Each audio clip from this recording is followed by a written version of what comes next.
For towns and cities all along our coast, the issue of rising sea levels is a very real one. If the tides end up going several feet higher than usual, especially during storms, that could lead to serious damage. But in some places, they're already taking steps to confront the problem. Some of the early impacts of rising sea levels are already being seen and felt, and few places feel them as much as Maine islands, surrounded and supported by the tides, but also now threatened by them. Places like Vinyl Haven, one of Maine's biggest fishing harbors. I can remember like these ramps, everything being much lower. Tide, I mean, we're just past high tide now. I think tide's going again. There was always a lot more area underneath. Millie Martin is manager of the Fishermen's Co-op. She moved home to Vinyl Haven after being away for 20 years. Martin says that during monthly extra high tides, known as king tides, the water sometimes now is putting the docks at risk. We probably have 4-foot clearance at high tide now. With a storm surge, it's much less, and we do have to make sure everything's cleared off here, and we do get, a substantial amount of surf that can come in. This town is really centered around the harbor, docks and businesses, even some homes, the ferry terminal. Town manager Andy Dorr says just about everyone has noticed higher tides. We have a greater threat or pressure because we're an island, right? So there's more, whereas a coastal town might have a few miles of shoreline. We've got a lot more. They now have tide level gauges at several locations to keep track and have already seen some problems. One in particular is a state aid road, just about a mile out of town. In that one, on an 11-foot tide day like today, it very well could be wet and under some water. There's a tide gauge up there as well. We've seen as much as 2 feet of water on top of that road. These are not small problems for islands and coastal towns, says Kendra Jo Grindle of the Island Institute. It could take out a road. It could take out one of the major roads in your communities, and that's emergency services. That's getting to school every day. That's getting on and off your island.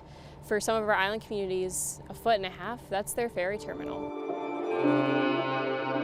But mainland towns are also facing higher tides, and the small town of Damariscotta is taking action now. The top of the boat ramp is at 8 feet. The storm of record was at 10 feet. A 1.5 foot increase in tides could flood the village's main parking lot. It has happened before. The idea, of course, is not to protect the parking lot, because tides can come and go, no damage to the parking lot. The idea is to protect the buildings that are adjacent to the lot. So the town plans to build a seawall around the lot with a way to close off the boat ramp when needed. They wanted the wall to be just 3 feet above the lot, but manager Matt Lutkus says federal officials, who are providing much of the money, want 5 feet because seawater levels and tides are expected to keep going up. The work will start next year. It's very important. It's important for our continued economic vitality here. It's extremely important. Vinyl Haven, too, is taking action. The town is planning to start a big construction project here in the spring. Sewer lines, sidewalks, and other needs.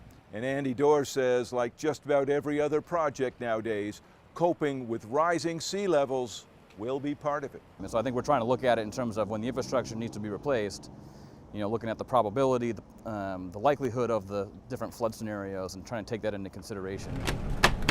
At the co-op, Millie Martin says they're making plans to rebuild the dock and the main building to go up higher above the water. Do you have 20 years to get that done? No, I would say more like probably 10 to 12. I mean, what are they saying, 16 years, 6 inches? Yeah. Which I expect is probably more like 6 to 10 inches. Like many of our coastal towns, they face tough and costly choices. Wharfs and fuel tanks, roads and buildings, all will be vulnerable if seas and tides keep rising. There are a number of other communities in Maine that are starting to talk about how to be ready to deal with rising sea levels, and it's an important part of the governor's climate plan.